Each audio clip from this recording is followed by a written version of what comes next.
Okay, after a quick little disaster there, which is not the first one I've ever had, we're live. Okay, let me just sort this out. So what I did just then is I shared that with, probably 100,000 people, then the link crashed. So right now I'm just having a little quick discreet panic about getting that link back out there. So hang on. You know, whatever, if we get it on the recording, we get it on the recording. What's more important is we get this going right now. So, live from New York City. This camera's a bit blurry, or maybe it's me that's blurry. I'm just keeping an eye on this here, just to make sure we're good to go. Should be people jumping on board any minute now. So, the purpose of this call is very simple. Bear with me. People jumping on in a second.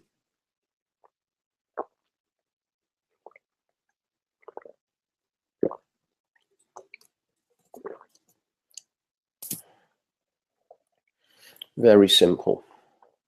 Okay. What's going on here?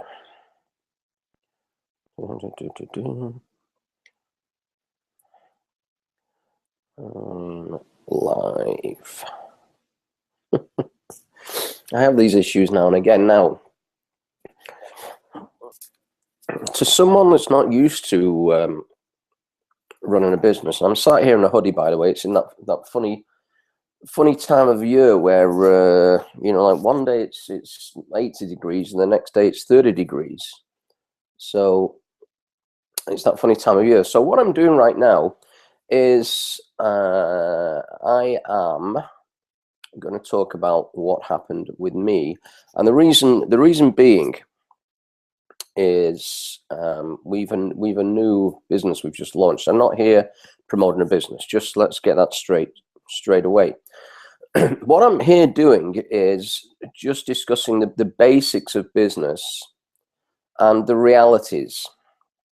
And there's a couple of reasons people get into business. Number one is they don't like working for someone else. That would be me. I'm not great at taking instruction from people. Number two, they get into business to make a better life for themselves and their families. Well, you know, here's a sad reality. You know, we look at some of these businesses, and if we look at them, we just blink at vision. We see what we want to see. I've just got off the phone with somebody that said, yeah, she was on a recorded call and she loves what she's seeing and she wants to do some due diligence, and she's Googled away. You know what? You could Google Girl Scout cookies, you're going to get a bunch of complaints about them. You can Google anything and get complaints about it. As it happens, we're a new startup. She said she couldn't find anything, which is fine. And she said she wanted to do some more due diligence. And I said, well, this is interesting. I never do it. If it feels right, I go with it. And if it doesn't feel right, I don't go with it. And what I look for is a couple of things in business. And I seem to get offered all kinds of these weird and wonderful business things literally 20 times a day. And, you know, people come to me with these things and they say, yeah, it's $1 million investment and over 10 years, it'll clear 20 million. And I just look at them saying, you absolutely insane. Why would you do that? Why would you do that? But maybe I'm coming from a different place. Maybe I'm coming from the place where I've already worked with people in the past on literally nothing of an investment, apart from sweat equity. Literally nothing of an investment, and seeing them gone from zero to, you know, $1 million, a couple of $1 million in the first year, totally inexperienced. I've seen guys that now fly their own private jets that were sat in my training classroom. I've seen guys that have built fortunes of 20, 40, 60. There's one guy that I heard last week, a $440 million payout on a deal. I've seen guys like this sat in my classroom. So that's what I want to talk about today. Tell me I can buy a McDonald's franchise for whatever they are, $500,000, $1 million. Not that I would ever go to a junk food thing anyway, but I could do that for a couple of $1 million or $1 million or $500,000 to make myself 100,000 a year. But I'd end up working 60 days a week, 60 hours a week, literally 52 weeks a year, and I'd be responsible for the staff and the payroll and blah, blah, blah, blah, blah, blah, blah, blah, blah. I would say, are you insane? Because it doesn't work. It's a waste of time. So what I look for is I look for opportunities, and some people even see a negative in the term opportunities. I look for opportunities. Okay, does that make you an opportunist? I don't know. If it means I'm an opportunist because I take advantage of opportunities, I'm an opportunist. Okay, so what? It's a label. So I look for opportunities where A, cheap startups, okay, cheap startups. B, they're category creators that are ahead of the curve. C, everybody, or it's rather not everybody, but a mass market appeal, huge volume. D, I want to know that I can pull 7 figures in my first year. Not with some magical comp plan that's overly complicated, that's designed by numbers to make it look like that. Because, you know, you can make anything look like that. I need to look at something plain and simple and go, yep, I can do that. So that's what I look for. So we'll take this as an individual situation here. When I was, how old was I? I was in my 20s anyway. So, and a few of you know my story. I was in my 20s and I'd worked in an industry in Canada that was a category creator, but the challenge with it was, or the challenge with me was, when I got into that industry, I was in my early 20s, and, you know, I had this mental block. I had a mental block of $1,000 a week in my early 20s. I thought that, you know, I'm going back to the late 1980s here. I thought that was all the money in the world, because that's really all anyone earned. I found out years later that the guys running the company were making 20,000 a week. That's $1 million a year. And they, you know, one of them was only a year or two older than me. That, you know, didn't really bother me. They put the money in. And then as I progressed and got a promotion to a sales manager in that business, I ended up, I've got a bunch of people messaging me here. I want to make sure this link is live. Okay, so as I got promoted, that doubled, and I was floating around 100K, which I then thought was double all the money in the world. In reality, it wasn't much money at all. And looking back on it, I thought I was like the wealthiest guy. I thought I was king of Babylon. And then looking back at that time, there was guys, traders on Wall Street earning 10, 20 times that. And through my own stupidity, I managed to crash my own career in that, and I went back to Europe. And then I got a phone call, or I made a phone call 2 or 3 years later, one of my mentors, who said, we've got this new business launching, blah, blah, blah, blah, blah. You do X amount of deals, and it's work. You run, basically, we train you, run an office, do X amount of deals, and between 2 of you, you'll clear 10,000 a week each. And it seemed like BS to me. You know, I was still only in my mid-20s, maybe 26, maybe 27, I can't remember. It seemed like BS. And at the time, I was just about scraping a living, but I was kind of got in that rut situation. You know, my car was paid for, I had an apartment, I had the electronic BS stuff that I used to buy then, and clothes, and, you know, I'd go out on Saturday nights. And I thought that was life. In reality, I was just week to week. So the challenge is with a lot of businesses, you know, if it's a traditional business, whether you're retail, wholesale, or whatever, you have to buy it, sell it, take that money and buy more, and sell it and buy more, and blah, blah, blah, blah, blah, blah, blah, blah, blah. So that's what I was used to. I ended up getting coerced back to Canada by this guy. And basically what I said is 10K a week, you know, it was completely out my sphere, totally out my sphere. And what I did was I called his bluff and I said, listen, if you want me over there, here's my bank details, show me how much you want me, thinking he'd just go away.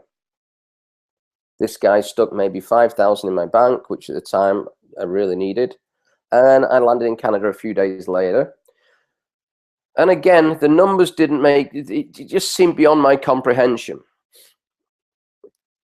So what happened was I land there. I meet two guys that run in other offices. One's in Montreal, one's in Toronto.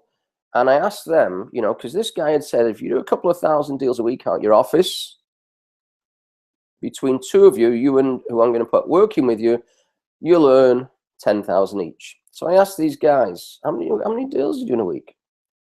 And they said, one of them said 2,500. One of them said 2,800. And I went, okay, give me 8 weeks. I'll beat you guys. And they both laughed at me.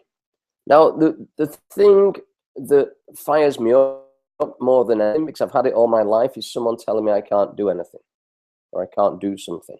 And to me personally, if you laugh at me,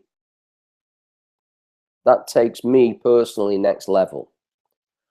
So the industry was a category creator, and that's what I'm talking about right now. And these things are out there all the time. These things are there all the time. There's always category creators out there. It just depends what the category is.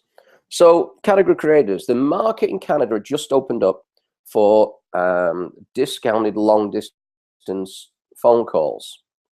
Doesn't sound like a big deal.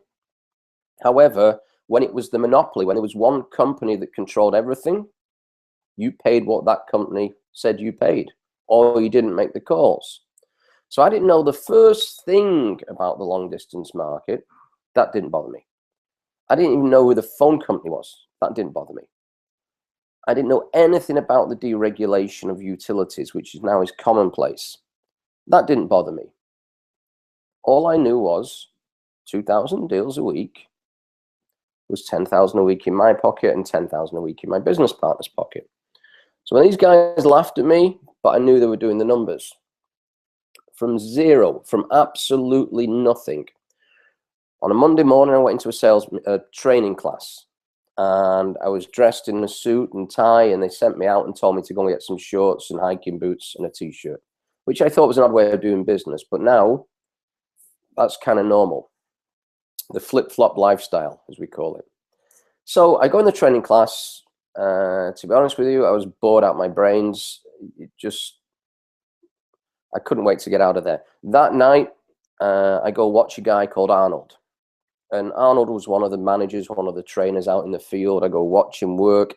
He wasn't a very inspirational guy. He was a good guy, but he wasn't fired up with enthusiasm. But I saw something in the market. I thought, the economy is terrible. If I can reduce someone's phone bill even by 20%, this is a no-brainer because it's a free program. It wasn't actually the way it works out. When something is promoted as a free program, it sounds too good to be true, and it doesn't get as great results as when you charge for a program, which might not sound logical to you. But what they did is they did a test market. They did it as a free program, and they did it as a $25 sign-up program that goes on your first phone bill. However, you get $30 free calling in vouchers. And that had a greater take-up. So I'm watching this go on, and I'm watching Arnold do it, but it wasn't very inspirational. It didn't look like, you know, he was running a team, and he kind of looked like he wasn't that fired up by, he didn't have any goals. He kind of looked like he was going through the motions and earning some money. And I asked Arnold, you know, what sort of money are you earning? I know you're only a month in. He said, I'm doing okay. I'm earning a couple of thousand a week. And I basically thought, with all, you know, all due respect to the guy, I thought, if this idiot can earn a couple of thousand a week in a few weeks, I've got to get this sorted out. But I didn't really learn a lot that day. And at the end of the day, you know, I went back and made a phone call. How was it? I said, you know what, you got to put me with the best guy you've got. I said, you know, Arnold's a good guy, but you know, he's not your best guy. So if I'm flown around the world, I don't want to be coached by a guy who's number 2 or number 3 or number 10. Put me with the best guy you've got. And this goes for anything. I'm going to copy the best guy. You know what? If I'm going to learn basketball, I'm going to hire someone like, I don't know, LeBron. I don't know anything about basketball, but I know who he is. If I'm going to learn to play golf, I'm going to hire Rory McIlroy. I'm not watching some guy down the block do it. So I went to work with the best guy. I didn't understand anything he did, but what I did get from him was his work habit and his approach.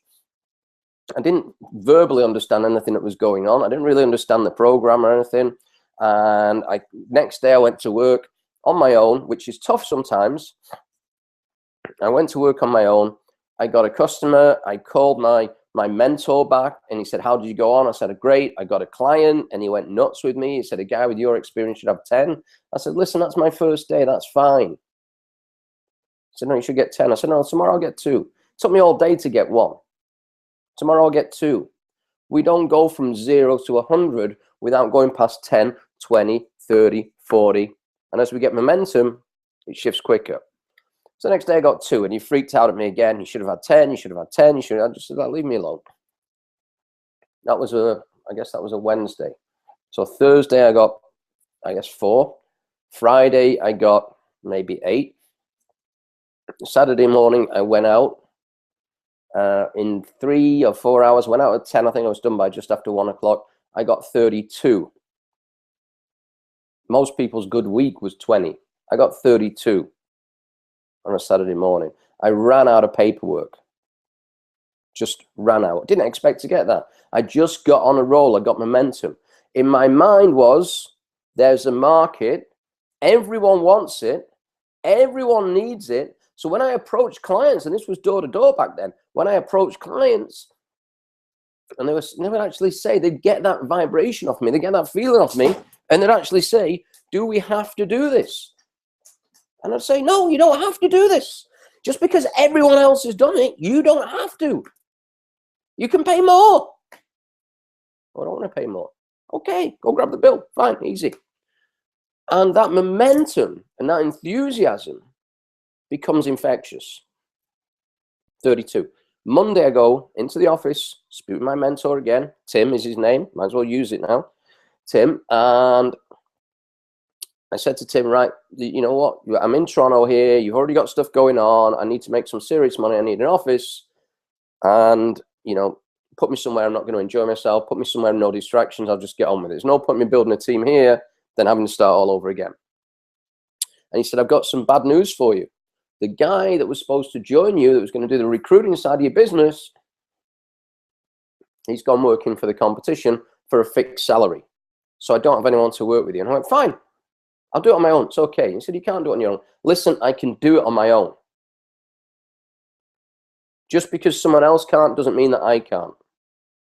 In my mind was, I got 8 weeks to beat these other 2 offices. So all these tiny little hurdles we get in our life when we're building businesses are all BS. They're meant to be there. They're meant to challenge us. The path isn't like that. The path is full of hurdles. And the bigger the hurdles, the bigger the reward at the other side. So I just say, listen, it doesn't matter. I'll do it on my own. I can do it. He said, you can't. Listen, I'll get a receptionist. Whatever we've got to do, I'll do it. Listen, I'm not flying around the world to waste my time here. Okay. Your guy there in the field, your manager's told me he's earning a couple of thousand a week after 4 weeks. I'm not here for that. That's a waste of my time. A month earlier, if you'd have told me I could earn a couple of thousand a week, I'd have been happier. But when he told me 10,000 a week, all of a sudden, the game had changed. I became worth that 10,000 a week in my own mind. So what do? We find this, he's got a building, it's an old garage, convert it into an office, put an ad in the paper. If I was doing it today, I'd put an ad on Craigslist or something on the internet somewhere. I wouldn't put an ad in the paper today. And this again is about category creators. Newspaper advertising is done. Newspapers are done. The yesterday's news. So when people ask me about, should I put an ad in the paper? I just, no, it's a waste of money. Just burn your money. It's a waste of time. No one reads them. They're a waste of time. So, category creators getting ahead of the game. So all I could see was the clock ticking. I had to get on with it. We go to this place, Hamilton, Ontario, which at the time, I believe it's improved a lot, but at the time was not the best place in the world to be living. Didn't have a good vibe about it at all. So I go there, I camp out in a hotel, get the ball rolling, we put an ad in the paper, the phone starts going nuts from, I guess, 6 in the morning till 1 o'clock the next morning. Every time this was a single line phone, not a phone system. As soon as literally, I would tell people nothing. You want work? Yeah, you're looking for full time? Okay, grab a pen.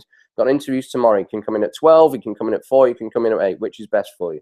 What's it about? Listen, I haven't got time for this. My phone's non-stop. Are you interested in working? Yeah? Okay, fine. Here's the address. 12, 4 or 8? 4. Okay, good, thanks. And it went like that. And as quick as I would put the phone down, it would ring again. So what this tells me is when the economy is bad or shaky as it is now, people are looking for work or opportunity. The challenge with working for work is if you've been laid off, and Hamilton was an old steel town where the steel mills were closing. So everyone's being laid off but doing the same job. So guess what? They're all looking for the same job. It isn't there. It doesn't exist. If 6,000 people are laid off and there's 2 jobs available, you're not getting that job. Okay? So the reality is this. You've got to go outside your comfort zone, outside your sphere. You've got to find something new to do. Hear lots of times about people going back to school to learn new trades or whatever it may be, or to get an extra piece of paper. You don't want to hear my disdain for the education system.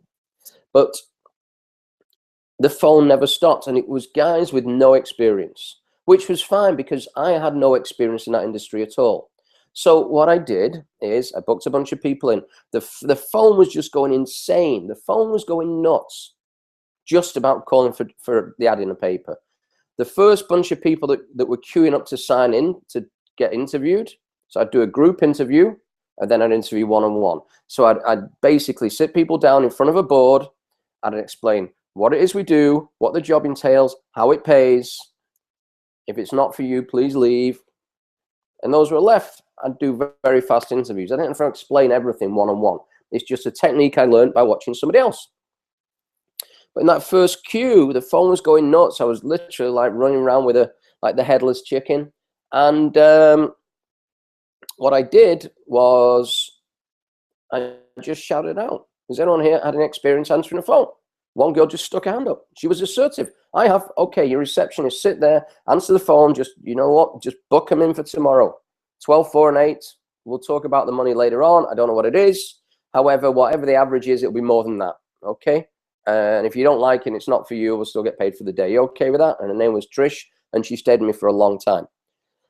And did the interviews, did a few days worth of interviews. My first training class was standing room only. We had more people in the training than I had seats. And we used to start calling these things SROs, standing room only. Didn't matter how many chairs I bought, there'd still be more people in.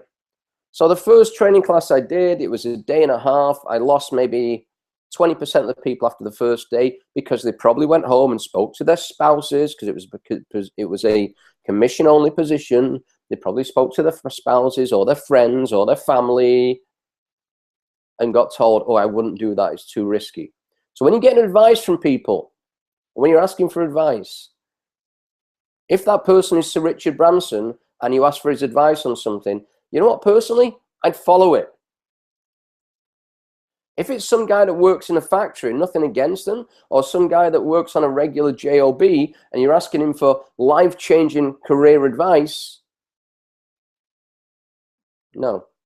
2 reasons. A, they haven't got the answer, and B, they don't want you to succeed anyway. They don't want to lose you as a friend, and that's the challenge. I talk all the time about changing our circle of 5.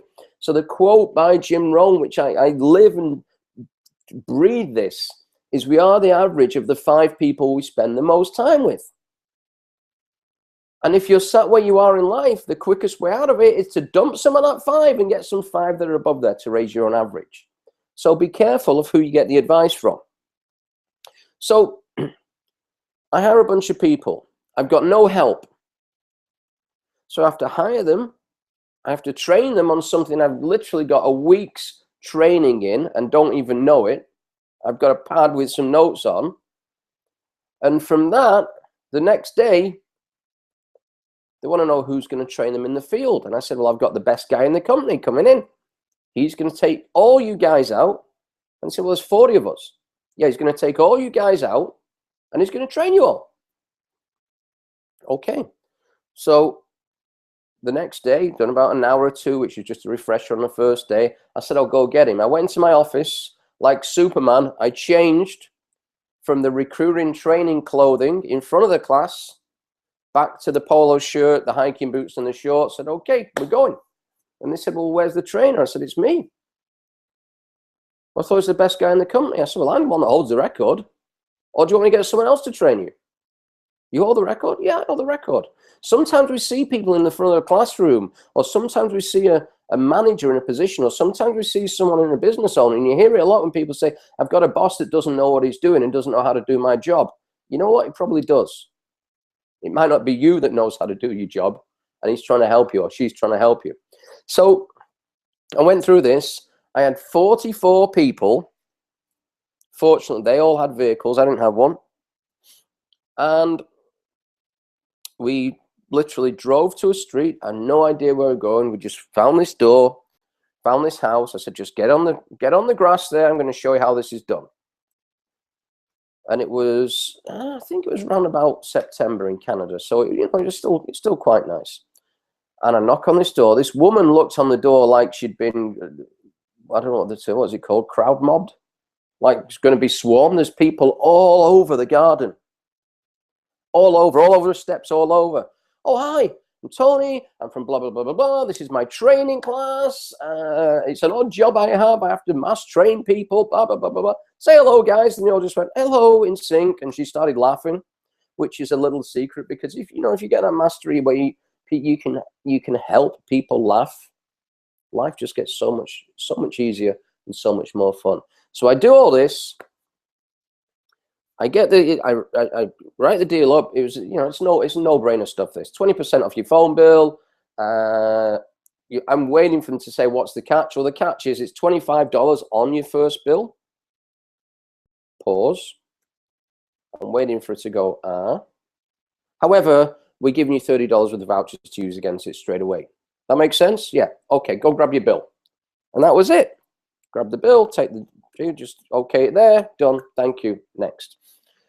So I do this. I turn around to the class. And, can you see how it's done? Yeah. Okay. You've all got a map. Here is your challenge. The top, and I can't remember if I said 4 or 8. But I can only remember really 4 names. The best 4 people out of you lot by next Monday will be managing a team. What does that mean? Well, that means you get paid more in your own business, but it also means you get paid on every member of your team's business, and you have seen how my hiring machine works, which literally means I can build you a business of 5, 10, 20, 30, 40, 500 people fast. I will build you a business as big as you can manage it. Top 4. I don't care if you're male, female, black, white, old, young. I don't care. And I'll tell you this as well, guys. It's not just about the numbers. It's not just about who gets the most business. I'm looking at other things as well here. So if you're out there and you've got 10 clients and the guy next to you has got 12, you're not losing. You might have a better work ethic. You might be better with people. I don't know. So I will make that decision next week. Next Monday. And that's what I did. And I worked with these guys on and off all week. So whatever they did, I would always outperform them. If they got 4, I get 6. But I have to do it in a lot smaller time frame. Because don't forget, I'm also recruiting and training and recruiting and training and trying to run this office. So I'm basically the guy with 10 hats doing everything. There was me and Trish. That was it. So she answered the phones. First week, that's all she did was answer the phones. The second week, she had some admin to do. And the next Monday, hang on, let me get this right. Thursday and Friday were recruiting days, so it was just boom, boom, boom, people, interview. Okay, come in on Monday. Not for you. En masse. Then Monday, I put the the classroom clothes on again, train all these people.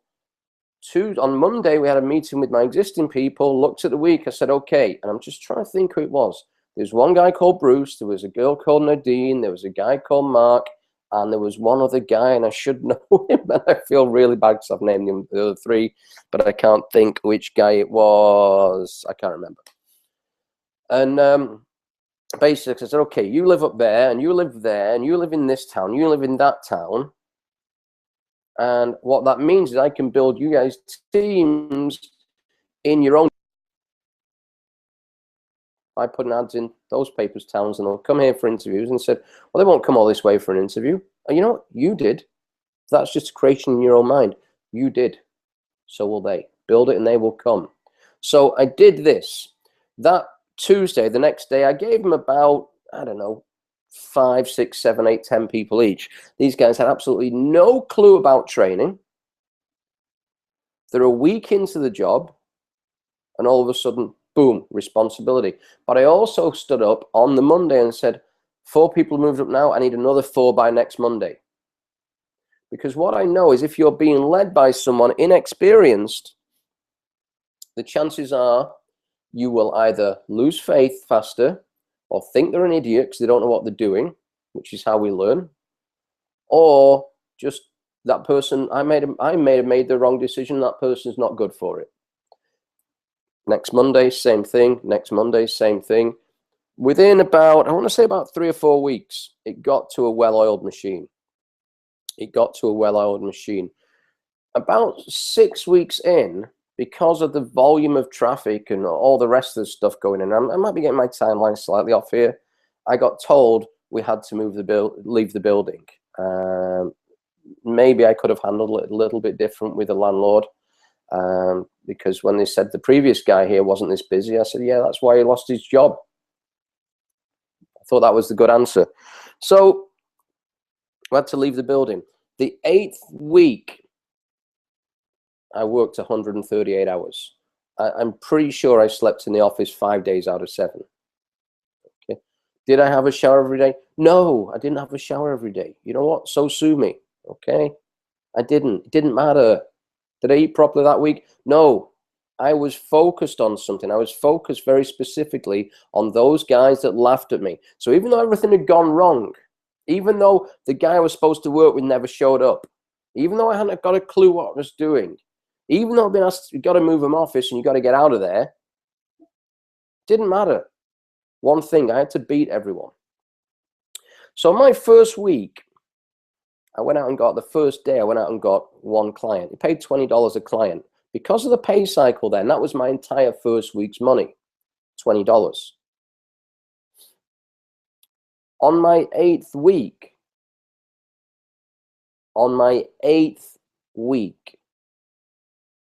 the week I worked 138 hours. So I would say to someone now, would you work a 138-hour week? No. If I paid you $28,739, that's $28,739 for that week. Would you work a 138-hour week? Different answer totally. What if I asked you like this? What if I said, you can work a 138-hour week and have a chance of earning $28,739? Probably get a different answer again from a lot of people. However, no one told me that. I just worked on that, build it, and they will come. I know if I put the effort into recruiting and training and team building and self-development on myself and going out there in the ditches and doing the work with people and being completely laser focused, which is why I chose to work in a city with no distractions. I knew I would beat these guys in 8 weeks. On the 8th week, when I beat them, they wouldn't answer their phone to me. And these guys all had partners. I was on my own, which fiscally I was a lot better off. I didn't have to split it with anyone. I did give Trish quite a lot of bonuses, which I believe in, heavily. And I put up a lot of bonuses. And sometimes you got to kickstart campaigns that way. So My point here is this, okay? When you're starting a business, you want to be in a category creator, which we were. No one else was doing what we were doing to the degree we were doing it. Other people were spending money on ad campaigns in the long distance industry. Other people were doing direct mail drops. We were actively out there with our hands rolled up, our sleeves rolled up, not our hands rolled up, our sleeves rolled up, going out there, banging on doors. Was that a pain in the ass for the people whose doors we banged on? Well, not when they got the phone bills, no, because they'd save 20%. So, you know, if you told me just answer the door, spend 5 minutes, and you save 20% off any bill, yeah, I'm in. You know what? 5 minutes, I'm in. No brainer, yeah, I'm in. So we did that. We're in a category creator. We're also in a mass market. People use the phone. Mass market made sense. What's a mass market? A mass market is anything that everyone uses. So right now I'm in the States. Right now, the biggest issue in the States, as far as I can see it, as a you know, believe it or not, I didn't grow up here. I grew up, you know, I've lived in countries where it's socialized medicine and socialized healthcare. And when I walk into stores and people tell me they've got no they're working in the grocery store, they don't have any medical. They've got to pay for it. And I find the amount of money that people are spending on medical insurance and health insurance. You know, I never get ill. Doesn't concern me. But if I want to go, you know, go to the dentist and wanting to get my teeth clean, I have to pay out my pocket to do it. No big deal. However, to me, that's a mass market. The whole country is having an issue, one way or another, with healthcare. Mass market. So for me, find a gap in the market that no one's covering, get ahead of the game, get ahead of the curve, and get into something that has mass market appeal that encompasses everything. Doesn't matter that I know nothing about it. That's irrelevant. So number one, if you want to go from 0 to 7 figures in a year, you've got to be in a mass market category creator. That's it. That's it. Okay.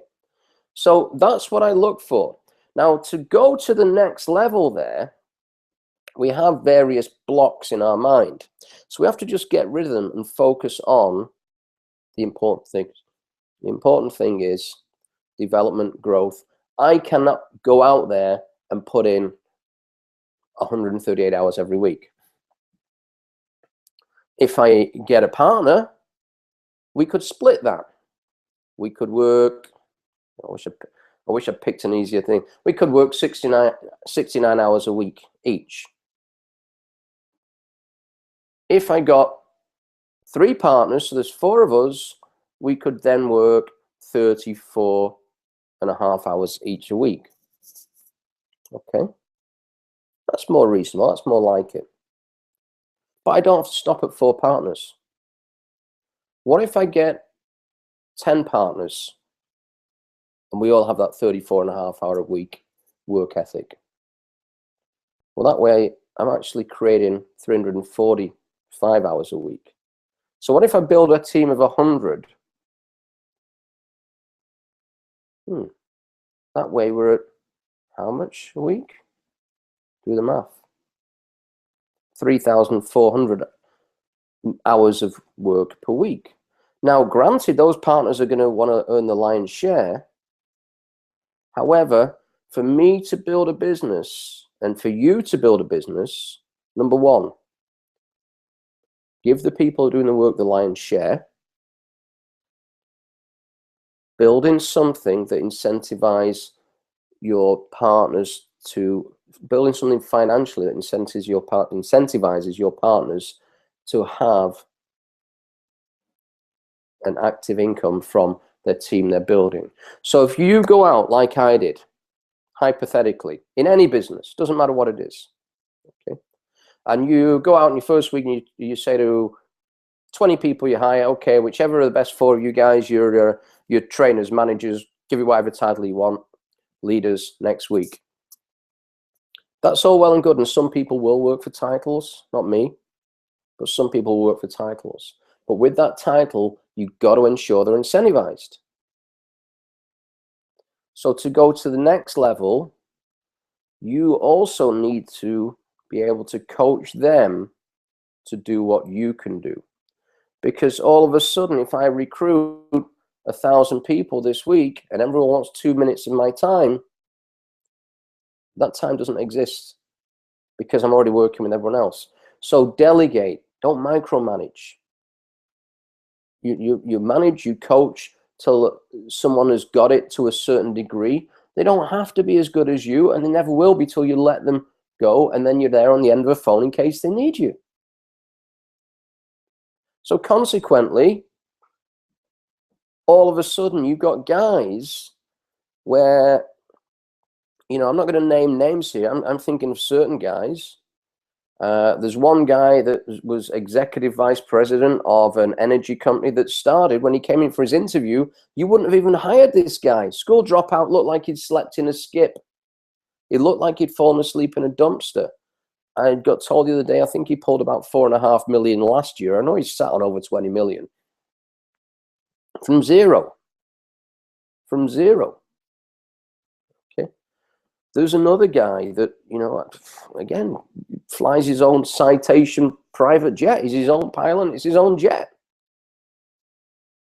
And, you know, there's lots of these guys out there. But not only these guys, what they do is they've developed other guys that are doing the same. The one guy with the, whatever, 4.5 million last year, they have the Ferrari club in the office now. There's maybe, I don't know, 10, 20 guys driving Ferraris, and they do track days with them. Okay, that is when you're building something. That's when you're creating something. As it happens on both these guys' cases, I'm making zero off it. Nothing, nada, these days. But while they were growing, I made my little slice off the top. So right now, let's get back to point here.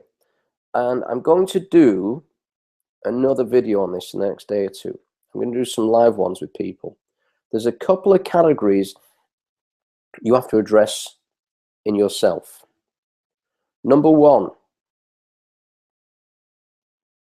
accept only the very best in your life.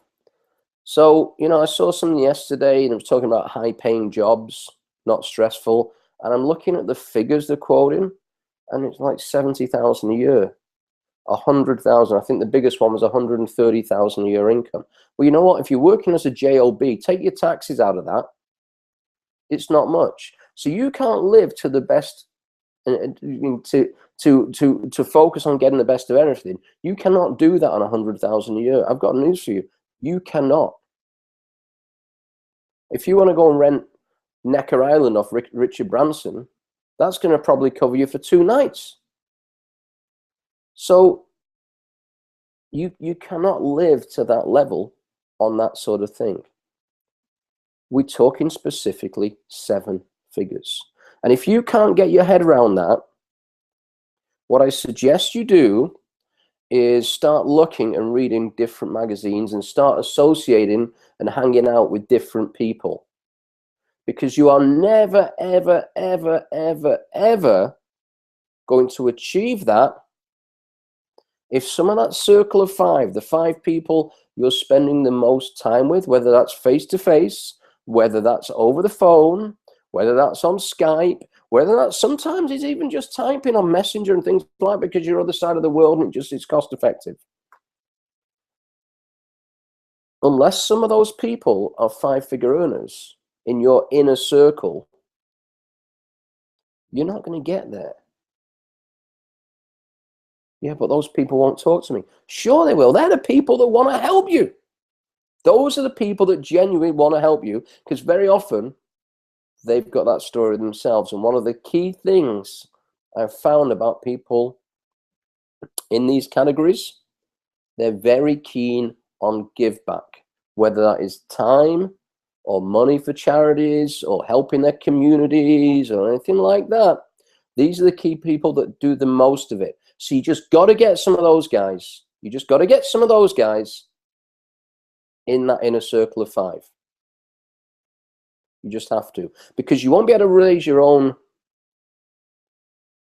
accept only the very best till you actually see the belief of that around. So I'm just, you know, taking my story here where we had a business in Toronto, Canada, and one business we just, I'm trying to think what happened here. We built one very fast that the stock collapsed on it. In reality, we built it too fast. Even though we all made a whole pile of money out of it, not off the stock, off actually working, it collapsed under its own weight. The challenge was with that, we had to keep outperforming ourselves every week. We weren't building a residual income. So what do I mean by residual income?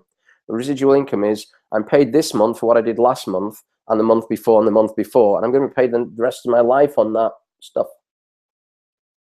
It means that at a certain point in time, I don't have to go out and find new clients or new business partners or whatever that may be. It means that what I'm doing now, and I'm not being paid for this, what I'm doing now will create an income for me for years. How so? Well, I'm talking about leveraging time here and hiring business partners. The amount of business I get from these Google Hangouts, and someone will just randomly say, I saw your Hangout. I saw your Hangout. Tell me more. So when this happens, these videos are working for me, which means they can work for you, which means if you're not doing them, you better get started doing them now. Even if the first ones are garbage, it doesn't matter. Mine were too. Okay? So that's where we're at. Secondly, once we understand the term of accepting only the very best, not only what we receive, but more importantly, what we give out. If we work into that level of it's good enough, it just simply isn't. Good enough just isn't. So we've got to put supreme action, focus, goals in place. That leads on to the next step. We all have these limiting beliefs. We all have them. We all have them. Mine, early 20s, was $1,000 a week. A year later, it was $100,000 a year. The only way, by accident, Tim had told me 10,000 a week. By accident, I was earning almost 30,000 a week, $28,739 a week within 8 weeks. It was by accident. I didn't go, if I do this, if this guy does this, and let me get my calculator out and figure out how much is in it for me. No, I didn't. I went out there and said, you know what, we've shifted offices. I've got to keep these guys going. These guys are earning a living. I'm responsible for these guys. I got to keep this going.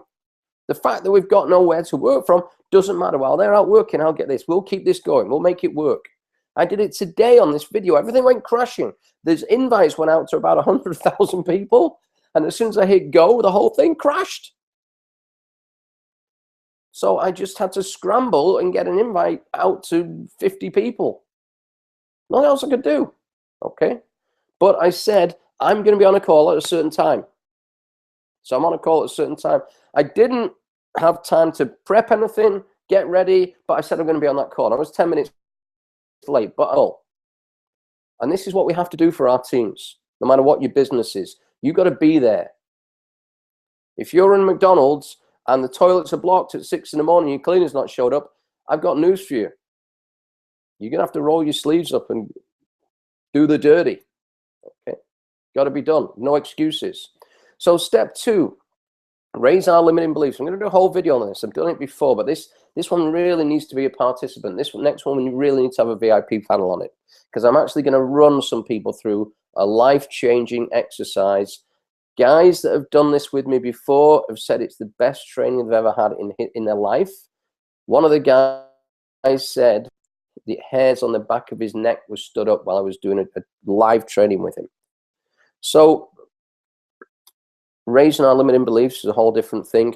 And then, if that's still not working, sometimes you just got to change our plan a little bit. So if you're in a business right now, or you're thinking of starting a business right now, don't believe the hype. There's loads of stuff out there.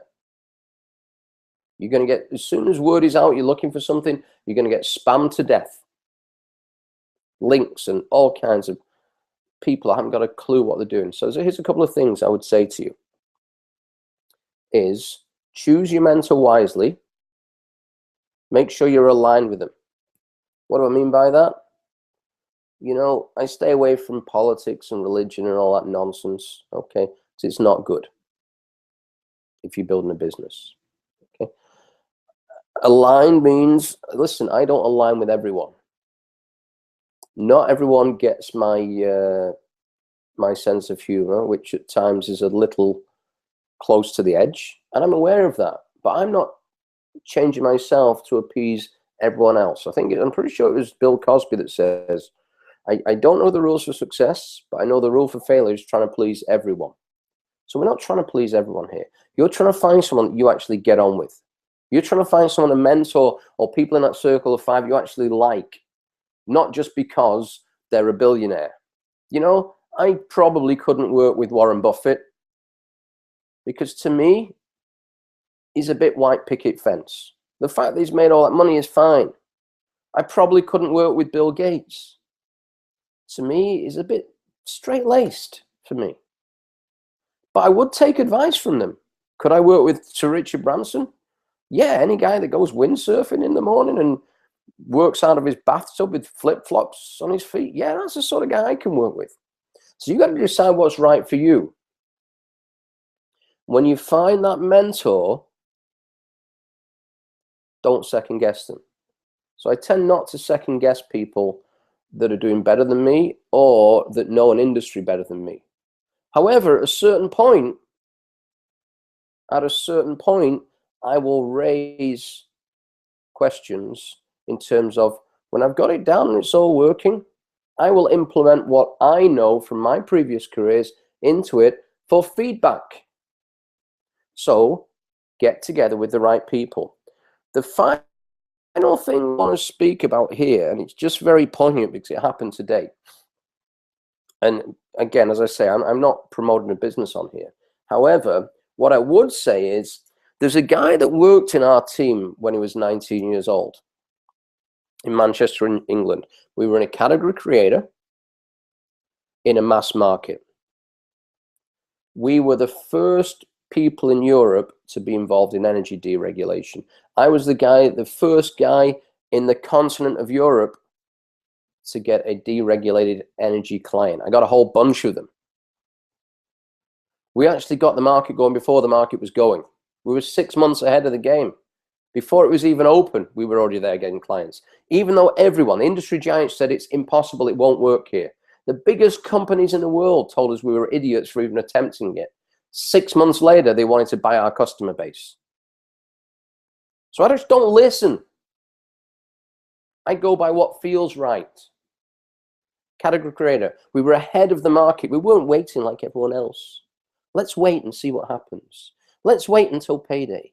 Let's wait until the Jupiter and Mars are aligned and there's a left-handed Volvo salesman windsurfing down the street. No, we're not waiting. Okay? The time is now. Now. You see a category creator that has mass market appeal. So everyone in the UK was paying way too much for their energy bills. No one knew they could get them any cheaper. We went out there and went boom. And it was a whole team of people. And in reality, like life, most people flopped. You got to go out, you got to knock on doors and talk to people about something you've never even heard of before. So the biggest challenge you have is, what's the catch? I don't believe it's possible. Does the government know you're doing this? I'm going to call the police. Yeah, fine. Fine, do what you want. Doesn't matter. We're doing it anyway. So one of these guys that were with us was 19 years old. And I'm going back now to, I don't know, 15 years ago, 1997, I think it was.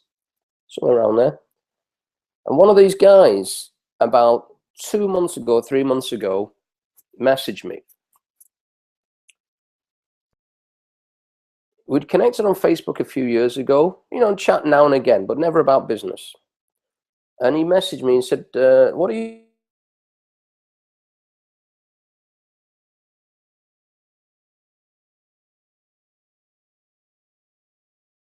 doing now? It was in something to do with the recycling industry. He messaged me, what are you doing now? I've been watching what you're doing on Facebook, which, by the way, guys, pretty much 100% of my business is inbound from Facebook. When you have got something special, you generally don't have to chase it. It comes to you. I'm not out there pitching it. You know, you go on my Facebook there, Tony Cohen. I'm usually always on the top. The most common question I get in my inbox every single day is, WTF do you do for a living? I can't figure this out. Yeah, I know. Okay. So I'm not out there pitching you on the new wonder, whatever, cream. I don't know. I'm not doing like that. Okay. I've got, you know, I get involved in category creators. If I did that, it wouldn't work. And we're ahead of the curve. We're ahead of the curve. We're not doing what everyone else is doing. By the time they're doing it, sorry, I'll be out of it. I'm done. You know, when everyone got in the energy business, I got out. When everyone got in the long distance business, I was already out. I'd made a few million. And it doesn't matter what the business is. Okay. So this one guy comes to work, struggles a bit, put him with a manager, trainer, and I leave that office to go and open another office in London, I think it was. He gets in contact with me, you know, a couple of years, been in contact through Facebook. A few months ago, gets in contact. I've had to wind down this business. What are you doing now? I send him a video link because things are a lot easier now. I just send him a video. He says, yeah, I'm in. Okay. And then, you know, it's something that's completely new for him.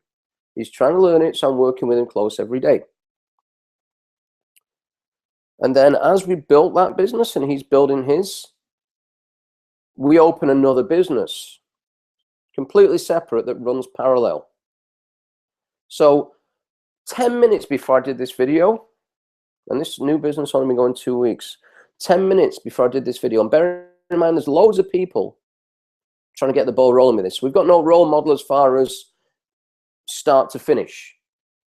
First client registered, because it's a process of about 2 or 3 weeks, and that business has only been open about 2 weeks. So just 10 minutes before I'm on this call, and in my head for a few days, I'm saying, you know, this guy's been quiet. I know he's getting on with it. He's not messaging me every 10 minutes saying, I don't know how to do this. I don't know how it's working. I need your help. I know he's been through this before. He's been through this ringer before with different industries. And our very first client jumped on board 10 minutes before this. Now, the interesting thing here is, this is a guy that's just had to get rid of his business. He's literally starting fresh. He's also helping everyone else in the business with the things he's learning as he's learning them. There's no ego involved in it. He's a quiet guy. There's no ego involved in it. He's just getting on with it. And today when the flag came up, we just got our first client. I already knew whose it would be. I already knew. I didn't have to be calling him every day saying, how are you doing? Are you working through these? Have you got some appointments? No. You know how I already knew? He's been on these calls with me before. He started with us in the energy business in the UK. He was 19 years old. When I asked him live on one of these a month or so ago, you know, you were running a team, so you learned a business from someone. You learned a business. You had a guy, a mentor, a trainer. You copied him. You started running a team. How much was your best week? And he just blurted out, £12,500, which is about $20,000. And I went, what? I said, just tell me again, how much was your best week? £12,500. So that's about $20,000. Yeah. He said, I wasn't top in the office, by the way, but that was my best week. I said, how old were you then? I said, 19 years old. And how long you worked with us? And he said, oh, a few months. So you're earning the equivalent of $1 million a year at 19 years old. Did you have any experience at all? No. What did you do? Well, you know, I just copied what you guys said, and it took me a little while to figure out. When I got it figured out, I showed other people how to do it. That's it. Didn't try and recreate the wheel. We were in a category creator. We were ahead of the curve. It was mass market. market appeal. That's it. That's it. It's simple. It's simple, this stuff. Okay. And I asked him, if I had told you on an interview, in a few months from now, you'll be earning £12,500 a week, or $20,000, $1 million a year, and you're 19 years old, what would you have done? He said, I wouldn't have come for the job, but I thought you were full of shit. I said, yeah, I know, I went through that too. You know, when someone told me 10K, the only reason I believed it is they stuck 5 in my bank as an upfront. And I just went, oh, sod it, I'll get a vacation out of it. So here's the reality. 99.9% of people that are making that figure up will think this video is total BS. That's fine, because I would have before I hit it. If you would have told me in my 20s I'd be pulling 30,000 a week, I would have thought you're full of crap and I wouldn't even ever work with you. If someone would have told, I'm going to name him, shame him, my guy, Mike Melvin in Manchester, you get a chance to connect with him, great guy. He would have been earning in a matter of months at 19 years old the equivalent of $20,000, £12,500 a week. If someone had told him that, he wouldn't have done this thing today, because he wouldn't be here. He might be working in a factory. So here's the reality.